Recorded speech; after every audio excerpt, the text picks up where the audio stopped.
एक डरावनी रात की कहानी। यह कहानी है एक डरावनी रात की। किसी गांव में बंटी नाम का एक लड़का रहता था। वह परीक्षा देने के लिए गुजरात जा रहा था। ठंडी का दिन था।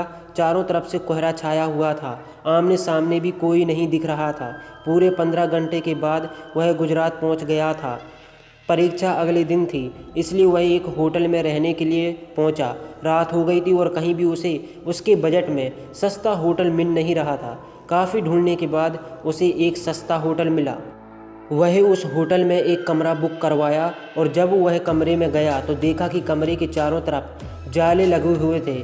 ऐसा लग रहा था कि यह कमरा काफ़ी सालों से बंद पड़ा था और कमरे के अंदर का माहौल एकदम डरावना और सुनसान लग रहा था। लेकिन उसने ये सब नज़रअंदाज कर दिया और होटल से खाना मंगवाया और खा पी कर सोने चला गया। जब वह सो रहा था तो लगभग रात के 1 बजे के करीब उसे किसी के पायल की घुंघरू की आवाज़ सुनाई दी।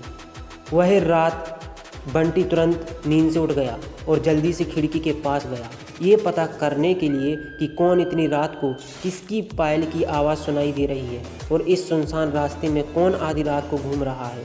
क्योंकि वहाँ होटल में बंटी और मैनेजर के अलावा कोई भी नहीं था, तो ये फिर किस औरत की पायल की आवाज़ सुनाई दे रही है। बंटी खिड़की पर काफ़ी देर तक खड़ा रहा, लेकिन उसे कोई भी नहीं दिखाई दिया। फिर उसने अपने कमरे से मैनेजर को फ़ोन किया और उसे बताया कि मुझे इतनी रात को कब से किसी की पायल की आवाज़ सुनाई दे रही है, आपको भी दे रही है क्या? मैनेजर ने कहा कि सर, ऐसी कोई बात नहीं है, आपको हवा से ऐसा लग रहा होगा। वैसे भी ये जंगली इलाका है, यहाँ पर तो हल्की हवा भी तूफान के जैसे लगती है।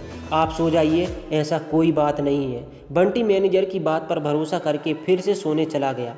कुछ देर बाद उसे दोबारा वही पायल की आवाज़ पहले से भी ज़्यादा तेज़ सुनाई देने लगी। इस बार उसने अपने कमरे का दरवाज़ा खोला और सीधा होटल के बाहर देखने के लिए चला गया। जब वह बाहर आया तो देखा कि ये काफ़ी लंबी औरत है जो सफ़ेद साड़ी पहनी हुई थी। उसके काफ़ी लंबे बाल थे और चेहरा ढका हुआ था। वह अपने हाथ में एक नारियल लेकर होटल के चारों तरफ चक्कर लगा रही थी। ऐसा लग रहा था कि मानो अपने पायल की आवाज़ से किसी को बुला रही है। बंटी दौड़कर उसके पास गया कि कौन है ये औरत जो इतनी रात को यहाँ घूम रही है, लेकिन वह तुरंत ही गायब हो गई और चारों तरफ कोहरा ही कोहरा फैल गया। बंटी भी थोड़ा घबरा गया क्योंकि जिस औरत को वह सामने से देखा था वह अब वो नहीं दिख रही थी। बंटी अपने होटल में वापस जाना चाहा, लेकिन फिर उसे दोबारा पायल की आवाज़ सुनाई देने लगी। बंटी अब उसे ढूंढते हुए जंगल की ओर जाने लगा। चलते चलते वह अपने होटल से इतनी दूर आ गया उसे पता ही नहीं चला। फिर उसने उस घने जंगल में कुछ ऐसा देखा कि उसका दिल दहल गया। उसने देखा कि उस औरत ने एक पीपल के पेड़ के नीचे 5-6 लाश रखी थी और बारी बारी से एक एक को नोच नोच कर खा रही थी। उसका मुंह खून से लथपथ था और चेहरा भी एकदम डरावना था। बंटी जब ये सब देखा तो उसके पांव तले ज़मीन खिसक गई। ये सब नज़ारा देखते ही उसे डर के साथ साथ रोना भी आने लगा कि वह चुड़ैल अब मुझे भी मार देगी, क्योंकि अपने पायल की आवाज़ से यहाँ तक तो मुझे लेकर आई है। लेकिन उसने हिम्मत से काम लिया और हनुमान चालीसा पढ़ते पढ़ते धीरे से वहाँ से भाग गया ताकि भूत उसे देख ना ले।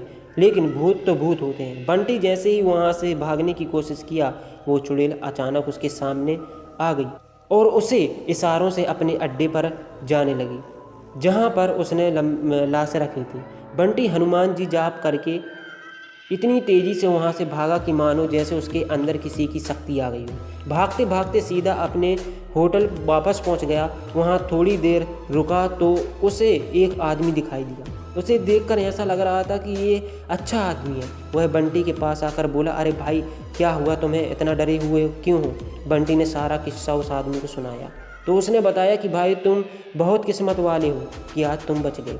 वो भूत किसी को भी नहीं छोड़ती और तुम इस होटल में क्या कर रहे हो? इसको तो बंद हुए काफ़ी साल हो गए। बंटी जब उस आदमी का इतना बात सुना तो उसका डर कर मारे पसीने निकल पड़े। फिर वह आदमी बताने लगा कि इस होटल में बहुत साल पहले एक लड़की के साथ 4-5 लड़के उसका भयानक तरीके से रेप करके मार दिए थे।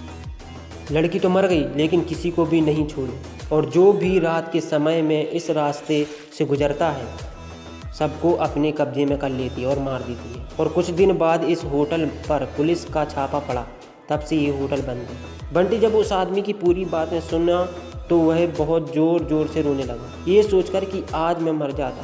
फिर वो आदमी बंटी को चुप कराया और बोला, चलो आज रात तुम मेरे घर रह लो, मेरा घर पास में ही है, डरो मत, अब मैं आ गया हूँ ना।